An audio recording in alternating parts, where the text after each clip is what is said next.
A friend of mine once got a panicked call from a mother just as I was heading out to give a talk at a middle school. As a pediatrician specializing in adolescent medicine, I often visit schools to talk to students about puberty, what changes to expect physically, emotionally, and mentally, what's normal, and how to navigate this phase of life. The mother was worried about what I was going to discuss with her 7th grade daughter.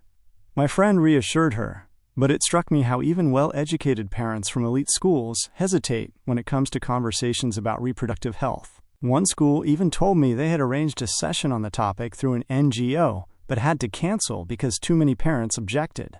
And this is a big issue. Fear and misinformation often stop kids from learning essential things about their bodies. Many parents believe that if they don't talk about reproductive health, their children won't engage in risky behavior. But research actually says the opposite. According to the World Health Organization, teaching kids about sexual and reproductive health, SRH, in a proper, age-appropriate way helps them make better, safer choices. Teenage years are a time of major change. If kids understand what's happening to their bodies, why it's happening, and how long it will last, they're better equipped to handle it. The real question is, where do they get this information from? Nowadays, most kids turn to social media.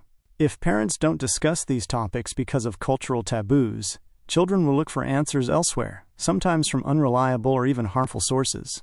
Ideally, parents, teachers, or trained professionals should be their main guides. If parents stay silent, kids will still find out, but not necessarily from the right places. The early teenage years, around 10 to 13, are a tricky time because kids at this age don't always understand the consequences of their actions. Their biggest influence is their friends, and fitting in is a top priority. They might try smoking, experimenting with drugs, or other risky activities just to impress their peers.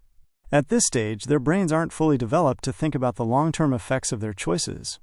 What matters most to them is looking cool. By the time they grow older and start thinking more about the consequences, they may have already formed habits or made decisions that are hard to undo. That's why it's so important to start these conversations early, before they are exposed to risky situations.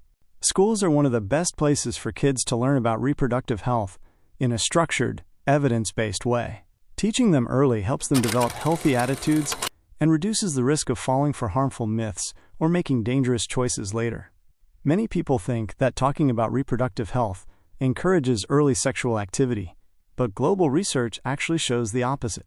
Well-planned programs help kids make better choices and even lower the chances of sexually transmitted infections and other risks. Schools can create a safe and supportive environment by making reproductive health education a regular part of learning. This means teaching kids how to respect boundaries, preventing bullying and harassment, and ensuring both students and teachers understand the importance of these topics. Schools can also train teachers to talk about these subjects confidently and provide students with access to counselors or healthcare services. When kids know they have trusted adults they can turn to, they are more likely to seek help when they need it. One of the biggest challenges, especially in countries like India and Pakistan, is the taboo around discussing sexual and reproductive health. Many parents feel uncomfortable and shut down these conversations. But avoiding the topic doesn't mean the problems disappear. It just leaves kids uninformed and vulnerable. By embracing reproductive health education, parents and schools can empower teenagers with the knowledge they need to protect themselves and handle adolescence with confidence. The choice is simple. Either we educate our children, or we leave them to figure things out from sources we can't control.